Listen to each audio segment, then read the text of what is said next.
Continuing production of The Open Mind has been made possible by grants from the Rosalind P. Walter Foundation, the M. Weena Foundation of New Jersey, the Thomas and Teresa Malarkey Foundation, the Open Society Institute, the Center for Educational Outreach and Innovation at Teachers College, Columbia University, the William T. Grant Foundation, and from the corporate community, Rhoda Finn.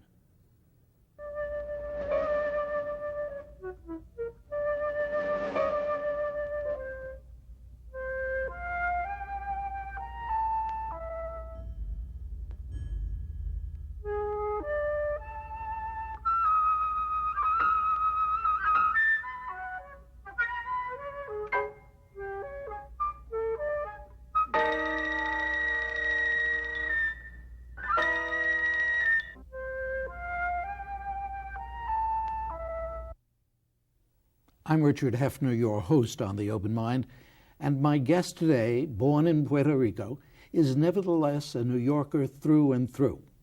A graduate of the city's public schools, of City College, and of Brooklyn Law School, Herman Badillo has been borough president of the Bronx, an often re-elected member of the United States House of Representatives, representing portions of the Bronx, Queens, and Manhattan, and the Big Apple's deputy mayor.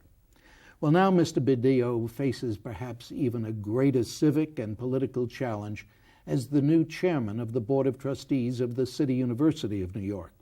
And it is with that huge burden in mind that I want first to ask my guest what he considers the city's, and perhaps most of urban America's, major higher educational responsibility. What's facing you that's most important now? The biggest problem is that we are not graduating students who can perform even at the high school level, to say nothing of the college level. And over the years, we've had a standard which I find unacceptable, beginning in the elementary and secondary schools, of social promotion. And now, of course, people are talking about eliminating social promotion. But when you and I were going to school, the idea that you should be promoted merely because you're a year older would have been totally unacceptable. And somewhere along the line in the 60s and 70s, the concept came up that you should promote students whether they are learning or not. And I think that that is the biggest damage that has been done to the United States and to the people in the urban centers, especially the African Americans and Latinos, because they have suffered the most as a result of that standard. Mr. Badillo, it's interesting, you say somewhere along the line. Precisely who and what and where do we hold responsible? I don't know exactly when it happened. I know that when I was going to school, and I assume when you were as well, if you did your work, you passed, and if you didn't, you failed. And that was true in Puerto Rico, and I went there till I was about 11 years old. But I believe it probably happened when the majority of the student body in New York City in the public schools became black and Hispanic, because I don't think that that would have been acceptable when the students in the city of New York were predominantly Jewish, Irish, or Italian. I think as the composition of the schools changed, all of a sudden, quietly, and without notice to anyone, the standards were eliminated, and we are suffering from that now. But don't we have to assume that the motivation was good? That no, we don't. No, there's bad motivation too. I assume the motivation was bad because it has hurt the African American and Latino populations. That is an absence of standards, and I think it came about because people were afraid of being held accountable, and therefore it was easier to pass everybody than to insist that standards be met. I don't believe it was good motivation at all. And the argument that it was important for the children to be with their peer groups? No, not if you're not learning. I'm sorry, that's unacceptable. If you're going to do that, then forget about having school at all, then just pass everybody. That is an unacceptable argument. The argument that was made to me at one point was that it was said that it's sociologically bad for a child to be left behind. So I said, well, maybe there's something to that theory. let me see the sociologist who wrote the book. You know what? No sociologist ever wrote such a book. And then I said, okay, I have my own sociologist, and I'll produce his book when you produce yours. My sociologist says it is worse for a child to be 17 years old and not be able to read or write or do arithmetic. Because I think that the standard of social promotion really is racist, because it damages the students who live in that kind of world, because they are thrust out at the age of 17 and they can't perform in this society. And what has been happening at the City University is that those same students who graduate with a worthless high school diploma have been promoted into the community colleges and the senior colleges, and the whole disaster of failure of standards which exist in elementary school to the 12th grade has continued up to the 16th grade, and that to me is unacceptable. Well, you're an activist. Mm-hmm. You're a strong person. You believe what you believe, and you want to act on those beliefs. I was looking through a transcript of a program we did 22 years ago. You were just a boy. And of course, I was just barely over being a boy. But quite seriously, aren't you starting in the wrong place? Aren't we starting in the wrong place when we begin at the university or the college level? No, we're starting in the right place. I started, if you remember, helping to get rid of Chancellor Cortines in 1994 because he was so incompetent that he did not even know where the money was going. And then, and before then, I was in opposition to social promotion. It's not, I'm not starting now at all. It's just now that I was appointed chairman of the Board of Trustees, but my opposition to the lack of standards goes back even beyond 22 years. In 1969, the first time that I was running for mayor, and I think you were too young even to interview me then. We could keep going like that. In 1969, I opposed open admissions as president of the Bronx because I said open admissions without standards is going to devalue and reduce the importance of a city university diploma. So it isn't something happening just now. Oh, don't misunderstand me. I didn't mean that you were a Johnny-come-lately on this. I know better than that. What I really mean, however, is that you've started now, not in observing the problem, but we've started to deal with this as a city on the college level. Isn't the place to begin at the lower levels? We've said that, as you know, through my efforts over the last 6 years, because I have been special counsel to the mayor on education, we have gotten now, Chancellor Crew has agreed to eliminate social promotion. The only problem is he's going to eliminate it in full in September of next year. I would rather he had begun this year. But we have moved to eliminate social promotion at the elementary and secondary school levels. And the Board of Regents now says that every high school graduate will be required to have a Regents diploma in order to get a high school diploma. So we're moving at the elementary and secondary levels as well as at the college levels. And where does remediation fit in? Well, remediation, unfortunately, is going to be necessary for a period of many years because it will take quite a long period of time to undo the failure to have standards for students who are now going into the 5th, 6th, 7th, or 8th, or 9th grade.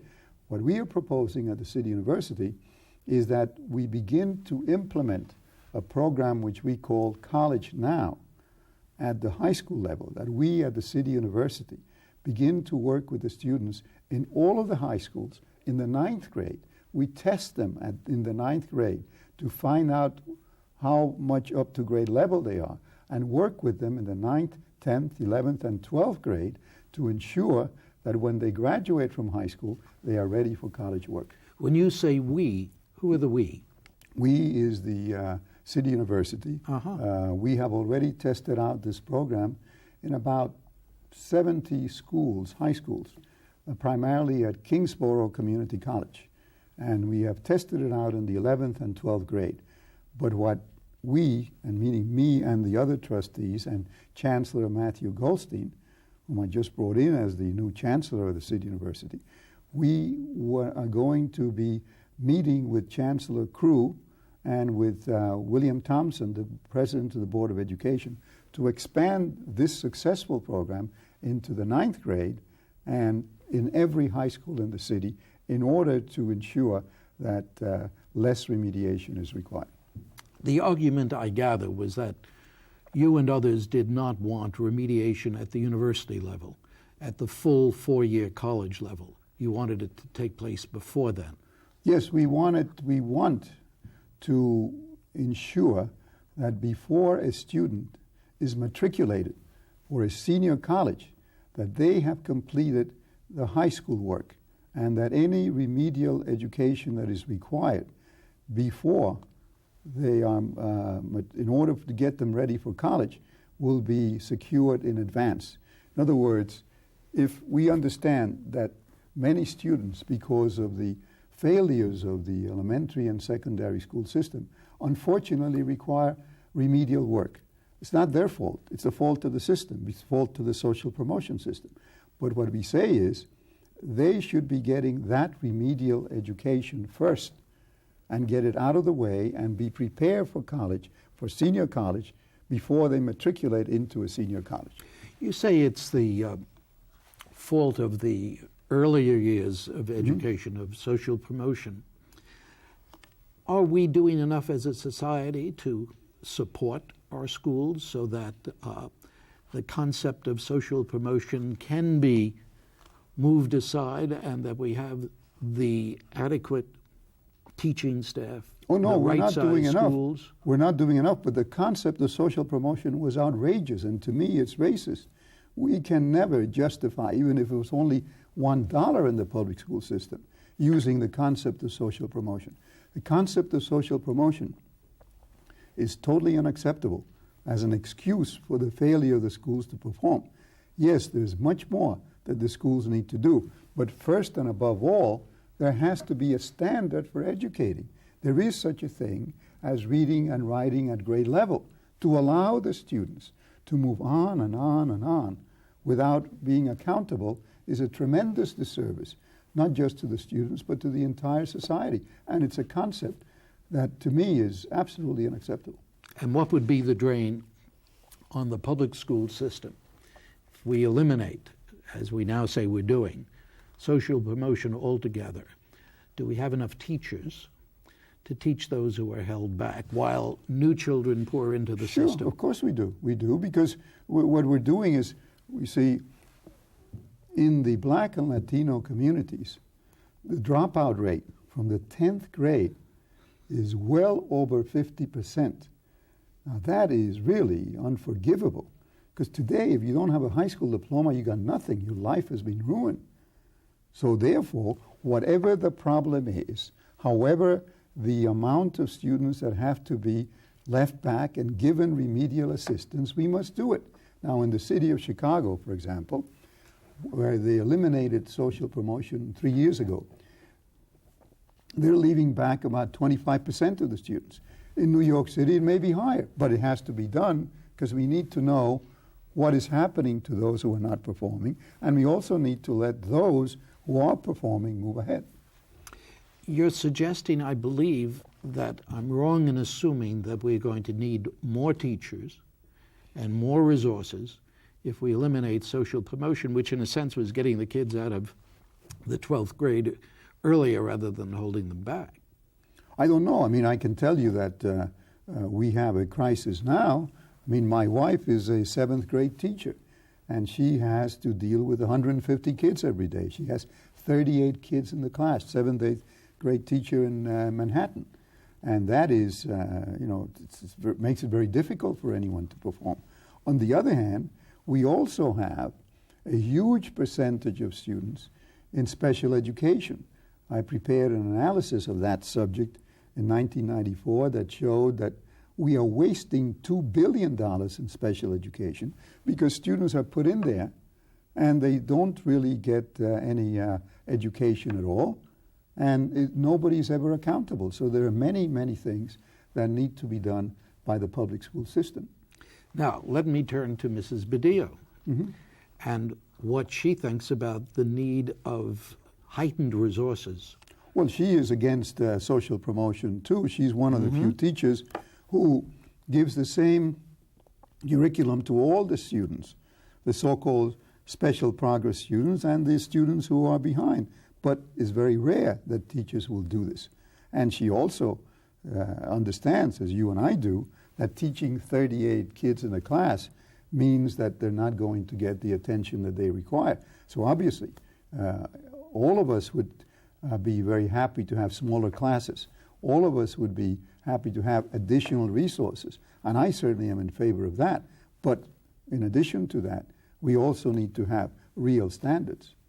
Do you think that the pressure from on high, from the top, from the college level, is going to bring about reform and the development of more resources at the earlier Well, stages? that's why it's come about. It's the pressure from on high, from us, and also the pressure from the Board of Regents, and the pressure from the mayor, and the pressure from the governor, because if we had not been pushing for this, it wouldn't have happened at all. The system would have continued as it had before, with no change at all, and with the disastrous consequences that I have described.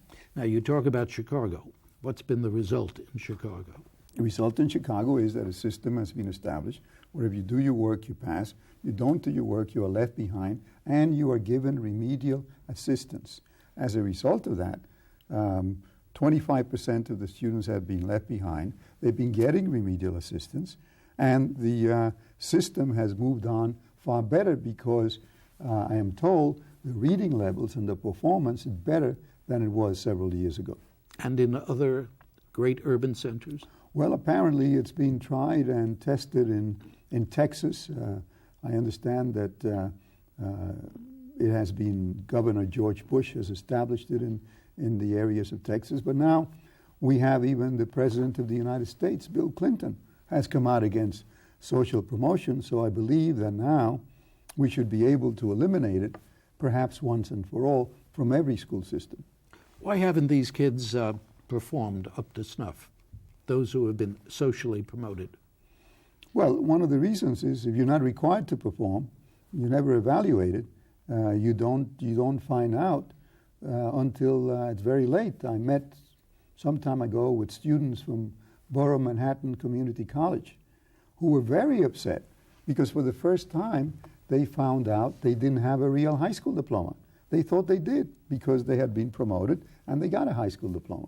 But in fact, they could not pass a simple test in reading, writing, or arithmetic, and they had to take remedial courses, which upset them a great deal. And in fact, today, in the entire city university, approximately 87% of the community college students require remedial education in order to get them ready for college work. That is a far higher percentage than at CUNY and at other universities throughout the country.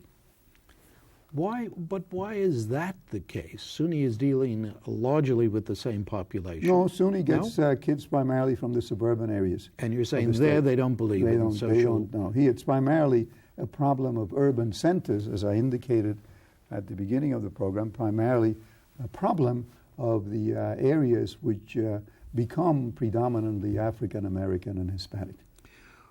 Now, you used the word racist before. Mm-hmm.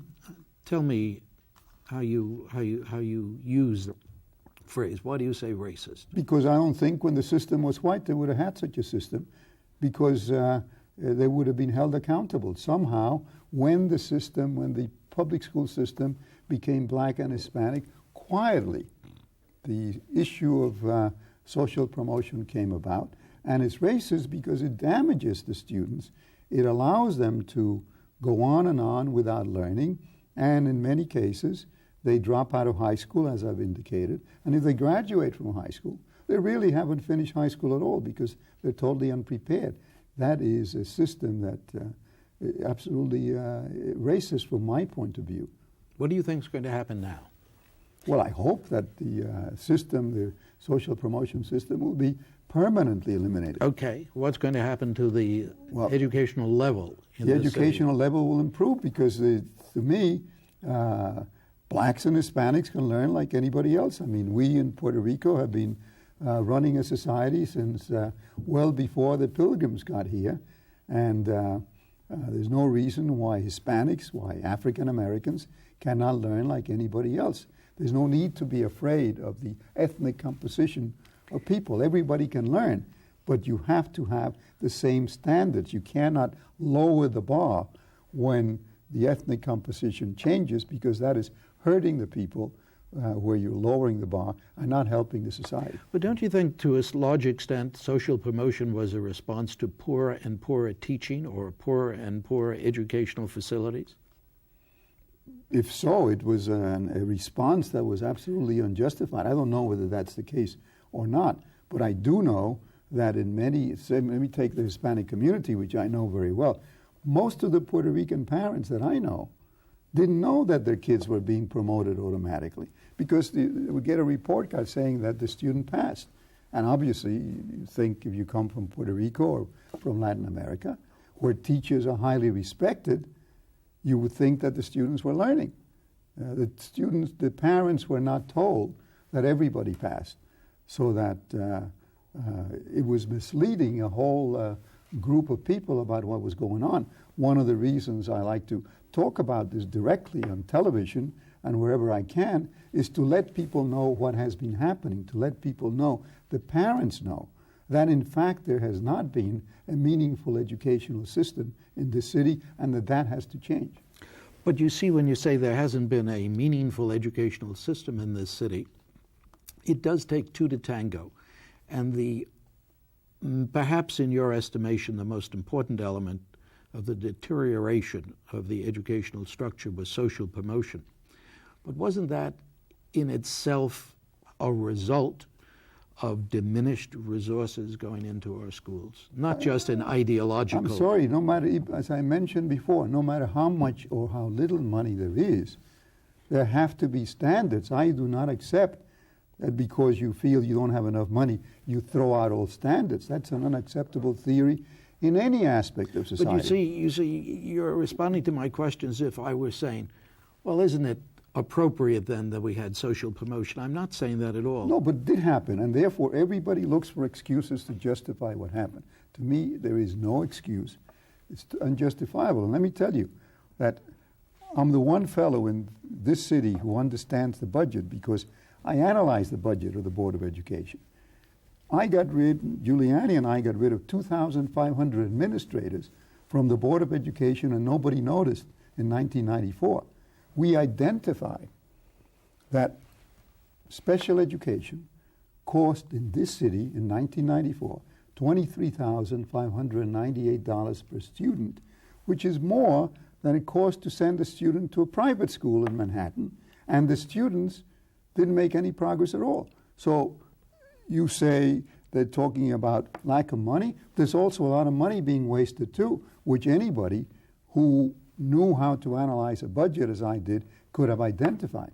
And I did that because I'm also a certified public accountant. I was just going to say there's an advantage to being an accountant. No, but I mean the Board of Education could have hired certified public accountants. Cortines refused to allow the mayor to put in a deputy chancellor who understood finances. And that's why I was appointed to analyze the budget. So there was an unwillingness on the part of the Board of Education and Chancellor Cortines to reveal where the money was going to. There are those who say that with the elimination of social promotion, not necessarily people who are opposed to it, but they say that along with that policy, or along with the elimination of social promotion, we're now going to find more and more kids out of school, leaving school. Surely they won't be promoted, they won't be going to school. Listen, we found, as I told you, the dropout rate in the Black and Hispanic community from 10th grade in high school is 50% and more. I think that is scandalous. Mm-hmm. I don't know how many more could drop out, but even worse than that, of those who graduate, as I told you, and who come to CUNY, 87% don't really have a high school diploma. I don't know how better you could spell out a disastrous educational system. You think that the dropout rate will be greater? I don't see how it grades? could be greater. No, I think that if you take, and as we do in other countries in this world, in Europe and Latin America and Asia, where you have standards, if you begin to work with the young people in pre-K. I wouldn't even wait till the first grade. Pre-K, and you begin to uphold the idea of performance, that you will have a higher percentage of students graduating. In fact, I look forward to a huge increase in the number of students coming to the City University in the next 10 years as we begin to ensure that we have standards in elementary and secondary schools so that more young people graduate from high school and come to the City University for college work. Mr. Badillo, we have just a minute and a half left or so. Where do you find the resources to do the remediation work that you must do now on the university, the City University? We have resources to do it. We have. It is not that difficult to do. We tested it out, as I told you, in college now at Kingsborough Community College, and we find that it works if we start working in the 11th and 12th grade. We have the resources now to go back into the 9th and 10th grade. But you're talking about a massive effort, right? Yeah, but it's not anything that's impossible to do. It is possible for people to learn, and it is possible to set standards for each grade, and that can be enforced. And if additional resources are required, they will be provided. But the point is, we intend to have a real educational system. You want City College, for instance, to be the City College that you and I knew. Well, there's nothing special about what you and I knew. You and I learn how to read and write and perform and achieve, and this is what this generation and future generations needs to do also. Good luck, Herman Badillo. Thank you so much for joining me today on The Open Mind. Thank you. And thanks, too, to you in the audience. I hope you join us again next time. And if you would like a transcript of today's program, please send $4 in check or money order to The Open Mind, P.O. Box 7977, FDR Station, New York, New York 10150. Meanwhile, as another old friend used to say, good night and good luck.